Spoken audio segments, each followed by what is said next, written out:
L'Europe en 3 minutes, le podcast. Toute l'Europe vous propose de mieux saisir les enjeux et le fonctionnement de l'Union européenne en 3 minutes. Bonjour à tous, je suis Vincent Lequeux et je vous souhaite la bienvenue dans ce nouveau numéro de l'Europe en 3 minutes. Aujourd'hui, nous allons nous concentrer sur le contenu de l'accord de libre-échange entre l'Union européenne et le Mercosur, un sujet qui suscite beaucoup d'interrogations. Pour commencer, qu'est-ce que le Mercosur ? Alors, Mercosur, c'est l'acronyme de Marché commun des pays du Sud. Il s'agit en fait d'une zone de libre-échange qui regroupe aujourd'hui 5 pays d'Amérique latine, l'Argentine, le Brésil, le Paraguay, l'Uruguay et la Bolivie. Ces 5 pays représentent l'essentiel de l'économie sud-américaine et 260 millions de consommateurs. Mais seulement 2% des échanges de l'Union européenne aujourd'hui. Les deux blocs cherchent donc à se rapprocher depuis plusieurs années avec un accord de libre-échange. L'Union européenne et le Mercosur ont conclu un premier accord politique en 2019. Ils se sont entendus sur plusieurs dispositions. Des dispositions qui ne s'appliqueront que s'ils décident ensemble de franchir une autre étape, signer et ratifier un véritable traité. Ce sommet devrait nous aider à faire avancer les accords commerciaux avec le Chili, le Mexique et le Mercosur. Ces accords commerciaux ont le potentiel de nous rapprocher les uns des autres et de renforcer nos liens, en particulier dans le contexte actuel de tensions croissantes et de chaînes d'approvisionnement perturbées. On vient d'entendre Charles Michel, le président du Conseil européen, lors d'un sommet entre l'Union européenne et les pays d'Amérique latine en juillet 2023.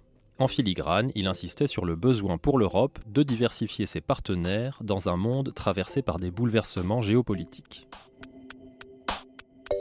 L'objectif principal de l'accord, c'est d'intensifier les échanges commerciaux entre l'Amérique du Sud et l'Europe.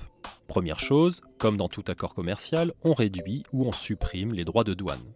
Sur le vin européen, par exemple. Aujourd'hui, il est taxé à 27% quand il franchit les frontières d'Amérique latine, mais avec l'accord, plus de taxes. Et c'est le même tarif pour les automobiles européennes. On passerait de 35% aujourd'hui à 0. Les Européens pourraient aussi vendre plus de machines, de vêtements ou encore de chocolat. En tout, on éliminerait plus de 90% des droits de douane entre les deux blocs. Depuis le Mercosur vers l'Union européenne, on parle beaucoup des produits agricoles. Pour le bœuf, ce sont 99 000 tonnes de viande qui pourraient entrer en Europe chaque année à un tarif réduit de 7,5%.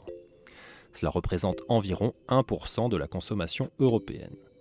Pour la volaille, on est à 160 000 tonnes sans droit de douane, pour le sucre 180 000 tonnes, et on a fixé d'autres quotas pour le miel, le porc, l'éthanol et le riz.